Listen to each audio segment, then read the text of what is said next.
pwede nyo malagay dito yung mapag-customize kayo ng palaman niya. Want to sawa, pati nga pritong itlog. Sigurado hindi lang 24 oras na dilat ka. Pagka dito, tinikman mo kanilang unlimited kape. Jump pack na to. Sa panimula ng araw nyo, pagka ganito yung almusal ninyo. It's a great day sa inyo mga bossing. Kamusta? At maraming salamat nga pala sa pagbisita. Ngayon nga pala, for today's video ay nagawin nga ulit tayo dito sa may Barangay Gulot, sa may Bukawi, Bulacan.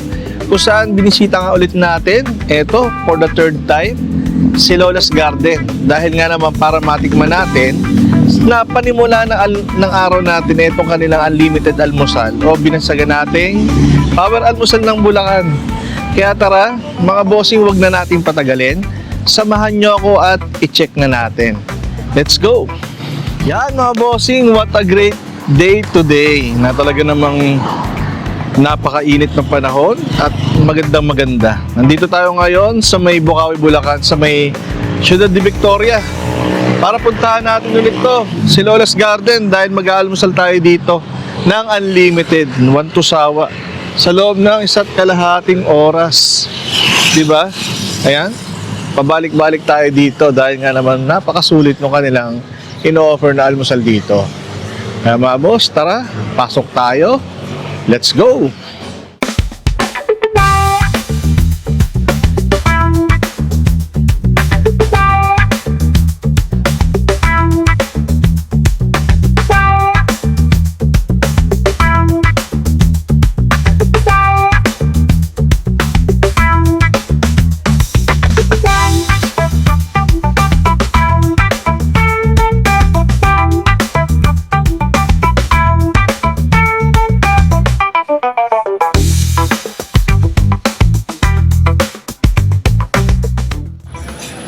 Mga boss, kuha tayo ng pandesal dito. Ayan, pwede naman kumuha dito kahit ilang beses ng kanilang pandesal. I-testing lang natin. Kuha lang tayo ng at least 2. Ayan.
At ayun na nga mga bossing, nagawin nga ulit tayo dito sa may Barangay Igulot, sa may Bukawi, Bulacan, kung saan binalikan nga natin dito yung nabansagang power almusal ng Bulacan, na talaga namang napakasulit dahil talagang eto, panimula ng araw nyo, panibagong araw.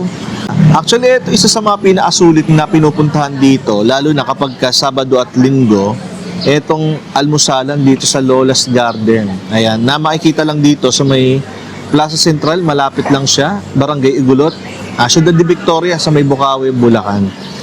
At eto nga pala, maraming pagpipilian dito na talaga naman, eto, mabubusog talaga kayo dito mga bossing. Mula sa kanilang kanin, sa mga dried fish nila, hanggang sa mga longganisa, tosino, itong itlog, tapos yung mga gulay nila na okra, talong, talbos ng kamote, na merong ensalada. Kayo nang bahala. At saka yung mga kakaiba rito, matitikman niyo dito mga bossing, yung unlimited nila na gatas ng kalabaw at yung kesong puti. Ayan. Tapos meron din sila dito, sopas at taho, at yung kanilang pinagmamalaking homemade tapa nila dito, na talaga namang purong laman, hindi siya malitid. Kaya naman, eto lahat, makakain nyo dito ng unlimited, want to sawa sa loob ng 1.5 oras. Kaya naman ito, binabalik-balikan dito ng mga after mag-jogging dito, light heavy meal, kumakain sila dito ng almusal panimula nila sa araw na yan. At sulit na sulit dahil nga 199 lang, ganito karami, wantusawa, na sa loob ng isa't kalahating oras ay talaga namang sulit na sulit. Kaya naman ito mga bossing, ito lang yung mga kinuha ko sa kanya na halos kompletos ricados, may protein, may meat, merong gulay, merong dried fish at syempre may kanin. Na talaga namang ito, jump pack na to. Sa panimula ng araw nyo, pagka ganito yung almusal ninyo, panigurado, buong araw, okay na okay pa rin kayo. Lalo na pagka nagtatrabaho kayo. At ito nga pala si Lola's Garden, nag-o-offer lang sila ng unlimited almusal tuwing Sabado lang at araw ng Linggo. Ayan, mula alas 6 ng umaga hanggang alas 10 ng umaga. Ganun lang yung time frame niya. Pero sulit na yun kasi sa loob ng isang oras at kalahati, matitikman ninyo lahat yung mga in-offer nilang almusal dito na yun nga unlimited, wantusawa. Kaya naman mga bossing, kung crave nyo umaga nito at malapit lang kayo dito, ay inyo sinasubukan para inyo ring malaman.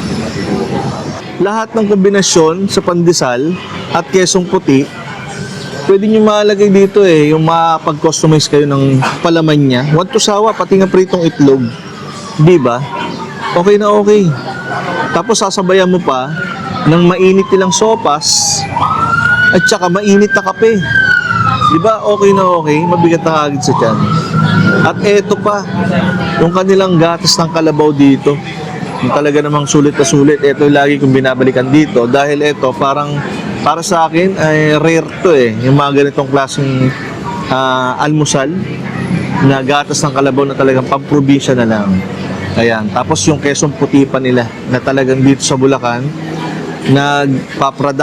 nagpo-produce na literally kakaiba rin yung datingan niya at bihira ka nalang makakita ng kesong puti ng kalabaw. Ayan. Meron tayo dito sunny side egg, pritong itlog nila na ito, wantusawa yung matitikman pabalik-balik. Kaya naman ito, dalawa kagad yung upakan natin. Tapos meron tayong longganisa. Sweet longganisa to o longganisa. Ayan. Tapos meron din yung bolognese. Ayan. Diba? At yung tocino na talaga namang okay na okay din siya sa mga almusalan natin, hindi mawawala sa Pinoy almusal. Ayan. Siyempre, kumuha din tayo ng tuyo. Ayan. Isang piraso lang kasi pwede naman bumalik Ayan. Isang pirasong tuyo at saka yung isang pirasong tinapa. Ayan. Siyempre, hindi mawawala yung kanilang gulay dito na okay to sa mga nagda-diet. Tapos yung mga nagja-jogging pa dito, okay na okay to kasi mula sa pritong talong, yung okra nila, tsaka yung talbos ng kamote. Tapos lalagyan mo lang kombinasyon ng ensalada nila, ng kamatis, sibuyas, at tsaka yung alamang nila. Panalong-panalo nga naman na talaga namang eto, probinsyang-probinsya ang datingan. Pagkain ito. At syempre, meron din silang dalawang klase ng kanin, yung garlic rice at tsaka yung steam rice na wantusawa rin yan. Kaya talaga naman ito, sulit na sulit sa 199 mga boss. Panalo na to, di ba? Aabot to hanggang siguro merienda bago ulit yung makakain. Depende sa sa appetite mo. Kaya ito para sa akin, sulit na to. Kaya naman, binabalik-balikan nito si Lola's Garden dito sa may Bukawi, Bulacan. Ito, sunggaban kaagad natin to mga bossing. Tikman na natin to, yung fried egg nila. Cheers tayo mga boss.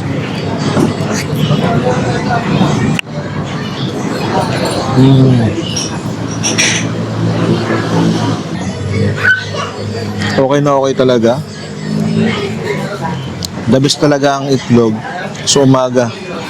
Kasi ito rin yung mga nakasanayan nating almusal na pritong itlog lang, panalo na. Tapos babagayan mo pa ng kanilang garlic rice dito. Then next naman natin mga boss, yung kanilang gulay. Itong kanilang pritong talong na nilagyan ko lang ng ensalada. Ayan. Cheers tayo mga boss.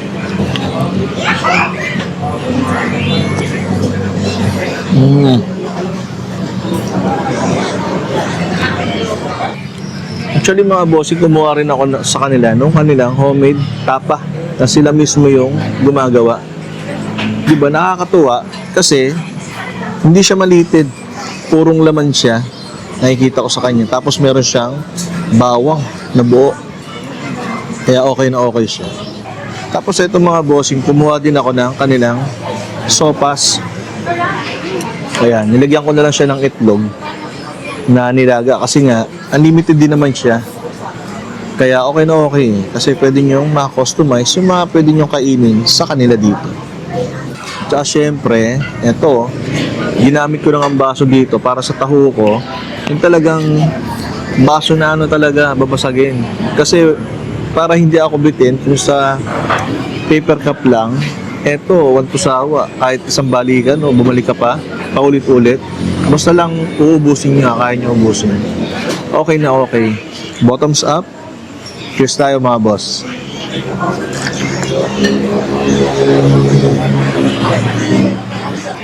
At ito naman mga bossing, na unlimited kape. Sigurado hindi lang 24 oras na dilat ka. Pagka dito, tinikman mo ang kanilang unlimited kape dito sa Lola's Garden. Cheers tayo.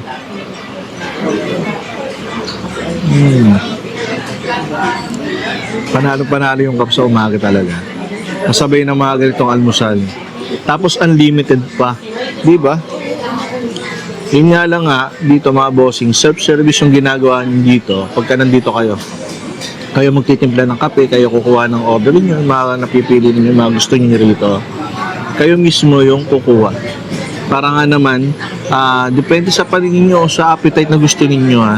Huwag lang yung tako mata. Kumbaga, kasi, although dito, unlimited siya, pero syempre maging responsable rin tayo sa pagkuha. Hindi yung nakuha natin hoarding, yung tipong ganon. Pwede naman kasi bumalik-balik. Una muna ang tips dyan is, kunin nyo muna yung mga gusto nyo tikman lang. Then, kapag nagustuhan nyo, pwede naman kayo bumalik ng paulit-ulit. Huwag naman yung tipong hoarding na after matikman ninyo, pababayaan nyo hanggang sa magkaligpitan na. Pero yun nga, may mga charges yan sa mga ganitong kainan ng mga unlimited. Mostly sa lahat ng kainan ng mga buffet unlimited, meron talagang charges kapag may mga leftover. Kaya ayun, medyo ang iba, mabigat sa bulsa. Kaya naman, yun lang isa sa mga tips ahoy natin na kumuha lang ng naaayon na gusto nyo kainin o yung kaya lang ng sistema ng katawan hanggang sa makontento lang kayo, yun lang. At ayun nga, ang tips ahoy of the day. Actually dito mga bossing, isa rin to sa mga pinupuntahan at binabalikan ko rito, yung kanilang mga gulay, di ba? O yan, kombinasyon siya ng pritong talong, nilagang talbos ng kamote at nilagang okra. Na yung mga okra nila bata, kumbaga maliliit. Ibig sabihin nun, malalambot siya. Kumpara sa mga magugulang na, di ba, yung mga karaniwan na nakita natin, mostly inaano sa mga kare-kare, sinasama siya o kaya sa sinigang na pagka kinagat mo nagiging tibla na lang siya na matigas na makunat. Actually dito naman sa kanila from 6 AM to 10 AM hanggat may tao dito, labas nang sila ng labas until makita nila yung lalagyan na wala na halos o kaunti na lang, nilalagyan nila, nire-refill nila. Mabilis silang mag-refill dito according dito sa experience natin dahil tayo walk-in lang naman talaga dito. At ayun, nakakailang ulit na rin na balik-balik dito kasi napakasulit sa halagang 199 pesos na. Unlimited almusal. Power almusal ng Bulacan na ito, natagurian dito. At ayun na nga mga bossing, natapos na tayo dito sa ating pinuntahan kay Lola's Garden na talaga namang ito. Busog na busog tayo dahil nga naman sa unlimited almusal na sinubukan na ulit natin dito. Na ito, sa pakiwari ko, sa pakiramdam ko, aabot na to hanggang sa hapunan. O hapunan talaga kasi nga overload at talaga namang want to sawa yung ating kinain dito sa kanila. At yun nga muli, si Lola's Garden, nag-ooperate sila ng unlimited almusal tuwing Sabado lang at Linggo. Tuwing alas 6 ng umaga hanggang alas 10 lang ng umaga. At dito nga sa may Ciudad de Victoria, located, Philippine Arena. Madali lang siya malocate at saka may parkingan naman sila. At ayun na nga mga bossing. Ayan. Abangan nyo pa ulit yung mga susunod natin mga video about dito sa mga pupuntahan natin. Muli, ito ang inyong lingkod. Simon Patricio, ang inyong Pinoy Vegetarian. Always saying keep safe, God bless, and peace.